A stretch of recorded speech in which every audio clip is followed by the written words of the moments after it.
Good day, everyone, and welcome to Active Citizens Parliament. It's a special day, and we thank God that we're alive today. A very special day indeed. As you know, Peter Obi is in a very joyous and triumphant mood. As of today, so many people are reaching out. Congratulations are just like everywhere. However, as he predicted, that he trusted the Supreme Court to do the right thing, and that is what happened. So the Supreme Court has set aside the judgment of the Court of Appeal in Abuja, which recognized Julius Abure as the national chairman of the Labour Party. That is the breaking news. That is the trending news across. Obedience are in a joyous mood. I mean, every obedience platform is buzzing right now as we speak. But let's get to the main story. In the unanimous judgment yesterday, a 5-member panel of the Court of the Supreme Court held that the Court of Appeal lacked the jurisdiction to pronounce Abure as the national chairman of the Labour Party, having earlier determined that the substance of the case was about the party's leadership, the Abure issue. Abure finally has fallen.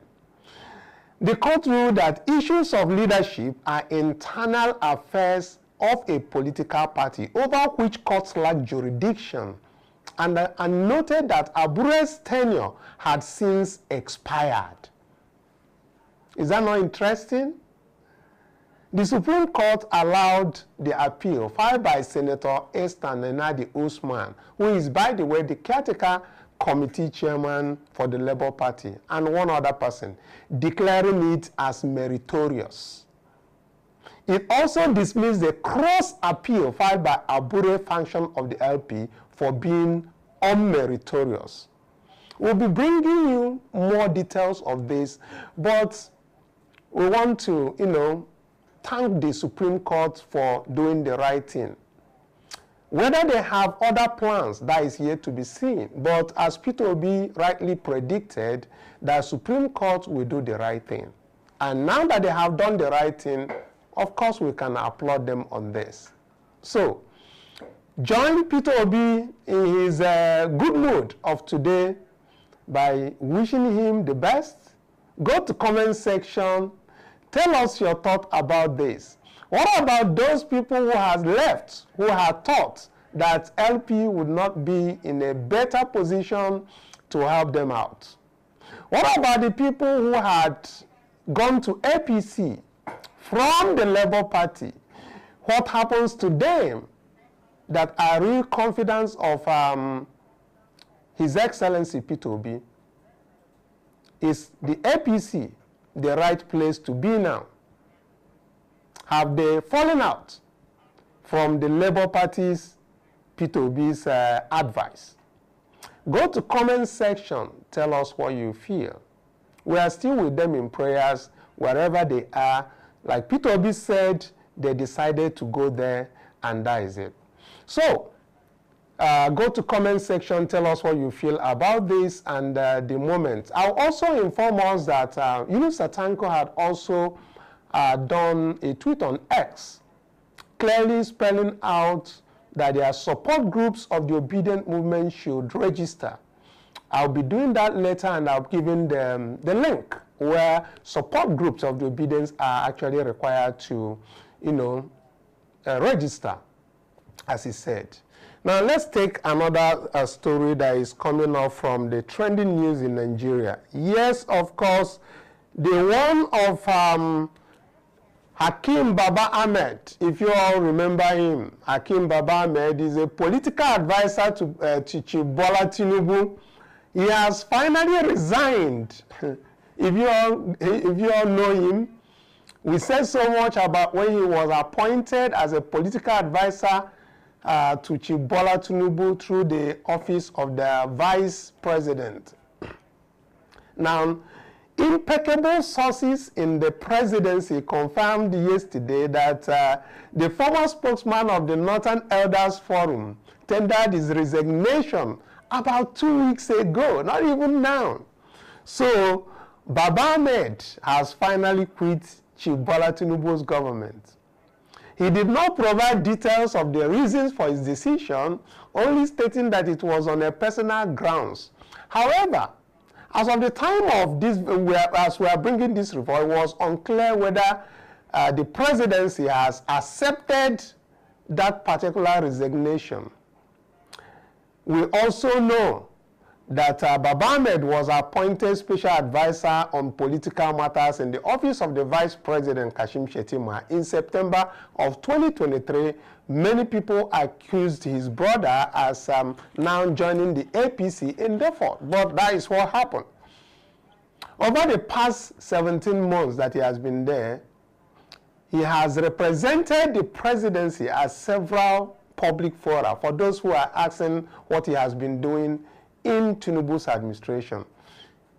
There is even a recent national conference where he talked about, I think it has to do with strengthening Nigeria democracy, pathway to good governance and political integrity. I actually, followed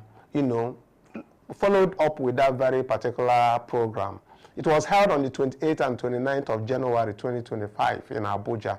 Now, Baba Ahmed's role in this Chief Bola Tinubu's presidency drew criticism, as you know, at certain points.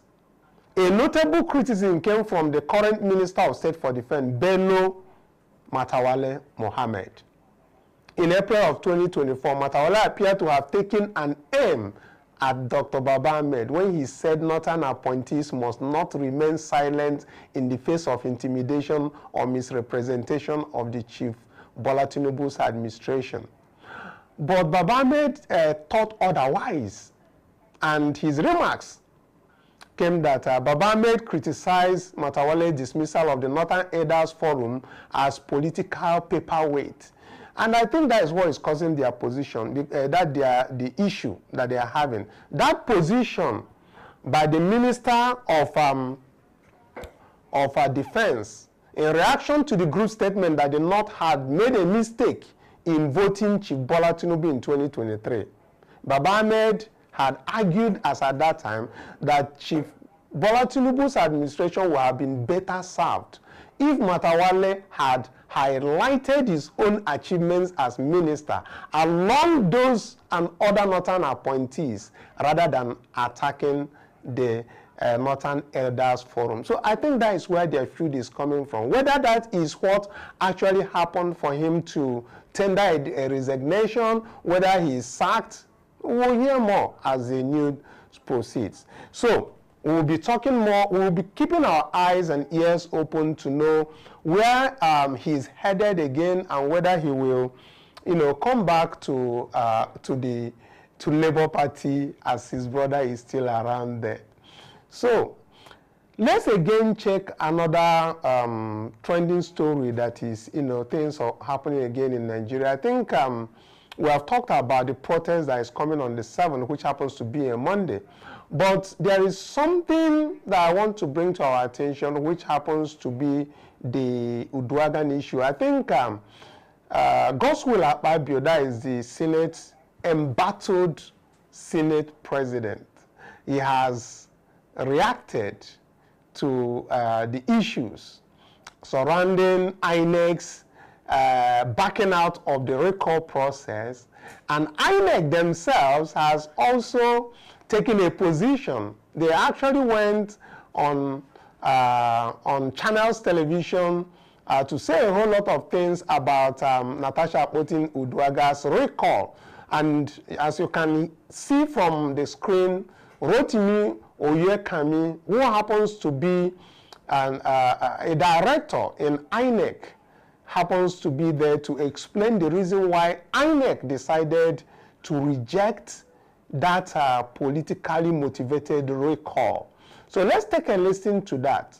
But while we take a listen to this, please do us a favor by liking and sharing the video so that other people, obedience worldwide, we know that His Excellency is actually, His Excellency Peter Obi is in a joyful mood today, and people should share in the joy of this very Supreme Court decision. It is a good thing, really. So Like and share so that other people will have notification that there's a good thing that has happened for today. We don't know what might happen tomorrow, but we are looking up for good news on each day. So let's take a listen to what INEC said about the recall that they rejected from our Abure and their cronies. Until the evening time, take a listen to INEC. INEC was never partisan. The recall process is provided for in the constitution that we reference, Section 69 and Section 110. And INEC is the institution given the mandate to undertake the recall process. Now, the thing is simple. According to our regulations and guidelines, constituents in a constituency who wish to recall their representatives will write a petition to the commission, a cover letter. But more importantly, this petition will be accompanied by signatures of more than 1/2 of the total number of registered voters in that constituency. Now, when we receive that petition, the first thing we do is to notify the member sought to be recalled. We will copy the presiding officer of the Legislative House, and then we try to ascertain the number of signatures accompanying the petition. Now, in the case of the Kogi Central District, we received the petition and we received the cover letter.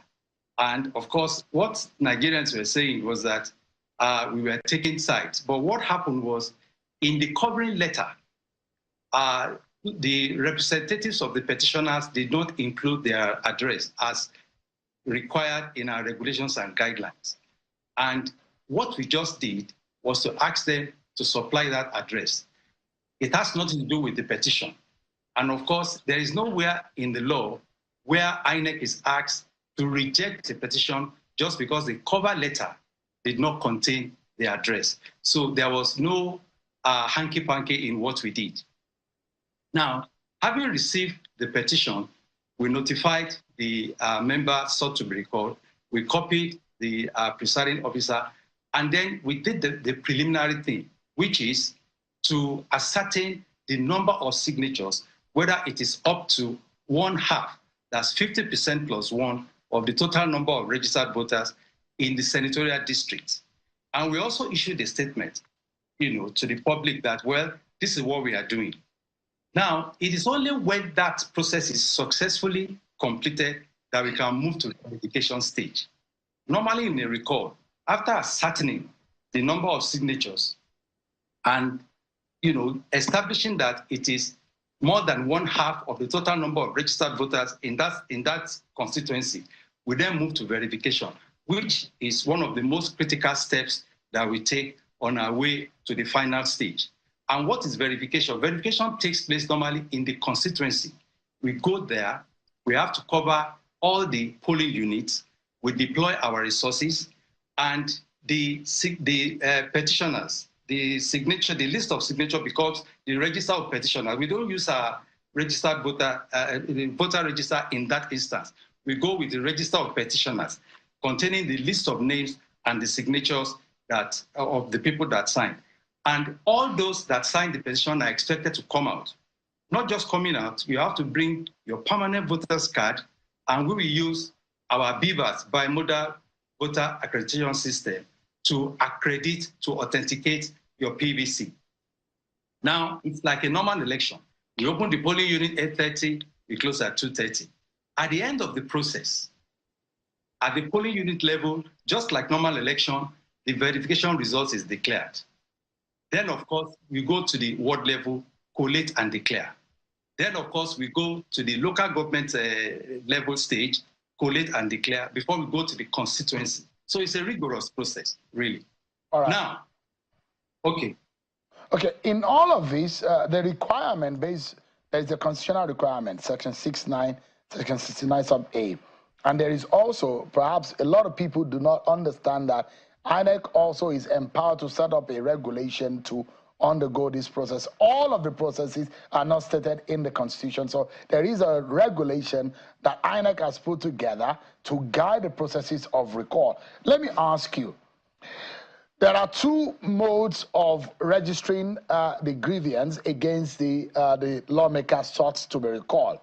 It's either by signature or by thumbprint. And there are allegations that there are fake signatures. There are fake, that some of these constituents are not even aware that their signatures were imputed. Did INEC realize or did INEC discover any discrepancy, or you couldn't even get to that stage? Because as soon as we saw the number that was insufficient, you just aborted the process. Is that what happened? Thank you, Sean. The first thing we do, according to our regulations, is to ascertain the number of signatures, whether it meets the threshold of 50% plus 1. And that was all that we did. And by the time we physically audited the number of signatures, it did not meet the threshold. Now, concerning the forgeries that people talked about, it is at the verification stage that all that will come out. Because you see, at the verification stage, which is very critical, all those who signed the petition must come and themselves. And we will do that using the beavers. So you can't have a ghost come out to verify himself or herself. So that's very critical. And if after the verification process, we cannot get the 50% plus 1, the process will stop at that point as well.